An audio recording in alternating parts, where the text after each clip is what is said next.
মেলায় যাচ্ছি আমরা গাইস। মুখের ভিতরে তোমরা তো বুঝতেই পারছো আমরা মেলায় যাচ্ছি, আর অনেক দিন ধরে ভাবছিলাম যাব, কিন্তু বৃষ্টির জন্য যেতে পারছিলাম না। ফার্স্টেই এখানে ঢুকে প্রণাম করে তারপরে মেলাতে ঢুকে পড়েছি। তারপরে ভাবছি যে কোথায় যাওয়া যায়, কি কেনা যায়, কি কেনা যায়। ভাবতে ভাবতেই আমাদের 5 মিনিট কেটে গেছে। তারপরে কিছু টুকটাক কিনেই আমাদের পায়ের অবস্থা এত বেহাল হয়ে গেল, মানে আমাদের ফিজিক্যাল হেলথের অবস্থা না খুব বাজে।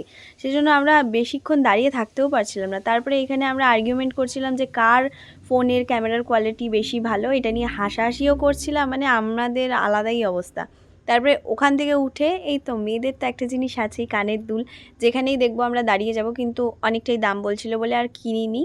লাস্টে আমরা খাচ্ছিলাম হচ্ছে এগরোল। ঠিকঠাকই ছিল এগরোলটা, কারণ মেলাতে আমি আর কি আর কোয়ালিটি খুঁজতে যাব। তো যাই হোক, আমি দেখো বেরিয়েছি আর সাথে সাথে আমার ঘেমে ঠেমে মুখের অবস্থা শেষ।